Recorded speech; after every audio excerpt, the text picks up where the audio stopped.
One of the hardest concepts in constitutional law is to look at this idea of civil liberties, which were granted through the Bill of Rights, versus civil rights, which were actually applying all of those civil liberties to all of the people in the United States.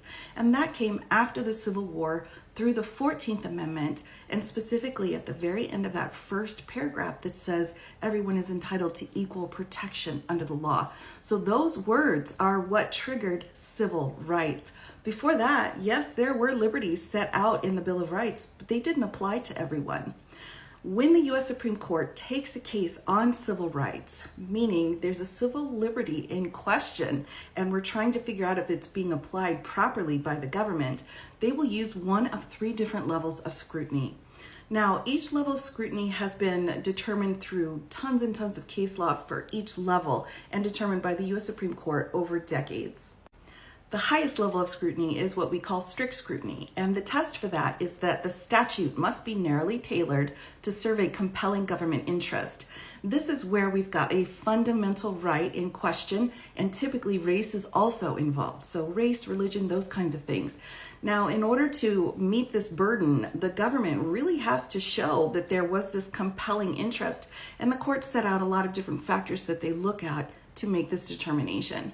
The next level down is what we call intermediate scrutiny, and that test is that the law substantially is related in furthering an important government interest. So this is that next level down. We're out of that fundamental right and we're down into more of the level of gender. So typically, if we've got a gender question, we will have intermediate scrutiny applied if no other fundamental right is at play. And then the lowest level is what we call the rational basis test. And this test is that the law has to be rationally related to a legitimate government interest.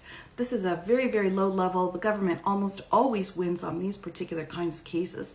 Typically, the kinds of groups that are included in that are people with disabilities or older people, younger people, kind of age discrimination issues, and so on. Depending on which type of protected class someone is a part of, may make that determination on what level of scrutiny is used.